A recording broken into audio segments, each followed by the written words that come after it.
کردم در آن شب‌های تنهایی. نگاهم انتظارت بود، گمان کردم که میایی. به تویم خاکی را اسیری اشتباه آغشته ای دردمو،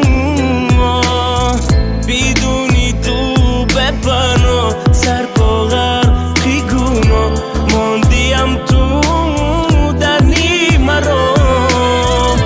دیلم چون شمع خاموش است که میسوزد برای تو.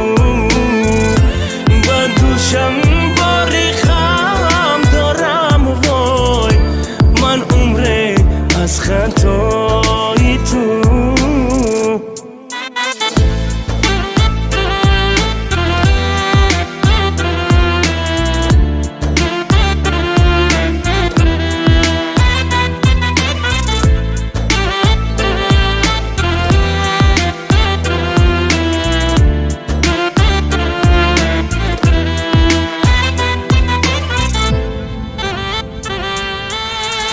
اما روز و شبم به تو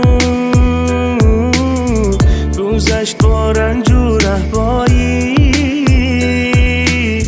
عذاب عشقت آخر بود، مرا تا کوهی رسوایی. تو با لبخندی چشمانت بسویم خنده بین مایی. بروی یک دلی تنهام در خورسندی بکشایی. دیلم چون شمع خاموش است که میسوزد برای تو.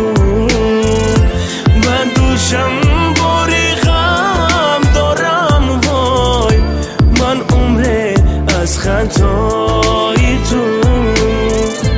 دیلم چون شمع خاموش